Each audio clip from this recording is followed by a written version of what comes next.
Ladies and gentlemen, welcome back to another episode of our Seed Showcase series. Today's Seed, we're going to be looking at a small biome-sized world with a classic map. So let's take a look at it then and show what we have in this world to offer. So our spawn point is down here right at the bottom with a fairly decently sized jungle biome across this section right here. Mushroom Island with a witch hut over here. We have a desert temple over here.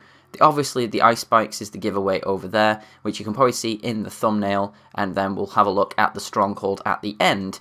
Now, somebody was telling me recently in the comments that it's probably best to show the Stronghold at the end, because people like to, well, they can tune out then if they don't really want to know where it is. So let's take a quick flyover. We can see the Mega Tiger, which is forming in this back of this area as well. This one's all about the biomes. I find that this world pretty much has everything on offer.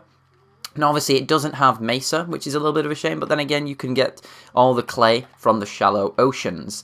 The ice spikes is a fairly decently sized biome over here, especially with the lava lake right there. A couple of tall towers. Pretty much all you'll ever need from an ice spikes biome is sort of this amount. Nobody really will ever use any more unless they're just going to kind of look at it to make it look pretty. The flower forest is right next to it over there.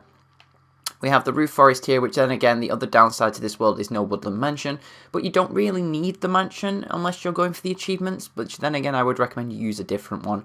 And as we fly over here, you can see the desert temple spawning in the background. Now, down in this desert temple, we're going to have ourselves one enchanted book, but don't forget to grab the 9 TNT from the bottom anyway. So over here, we have some gunpowder and some gold, more gunpowder in here, 2 pieces of iron and some horse armor, and over here we have flame 1. Pretty decent start for a bow.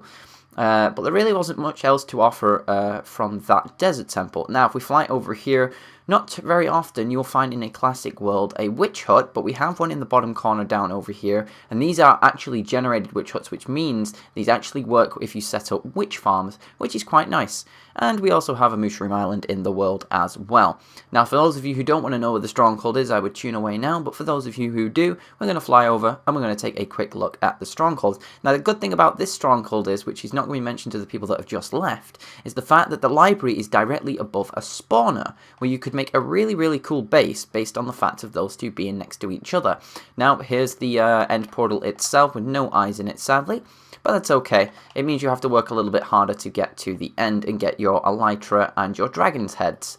Now, if we drop down this, we can obviously tell that the library is right here, and that the chest is on this side with nothing in it, and the one down here has 2 decent enchanted books in with protection 3 and frostwalker 2, sharpness 4, punch 2. Pretty decent book. Now, sometimes you just find worlds that aren't really great, but then again, the spawner under here is really what makes this area really work. So we've got a golden apple in there, and over here we got some saddles and some more horse armor right next to a little bit of a lava lake as well. So if you ever wanted to go into the nether and set up yourself a portal right next to it, then you can do that. But thank you very much for watching. I hope you've all enjoyed, and I guess I will see you all again in the next one. Bye bye.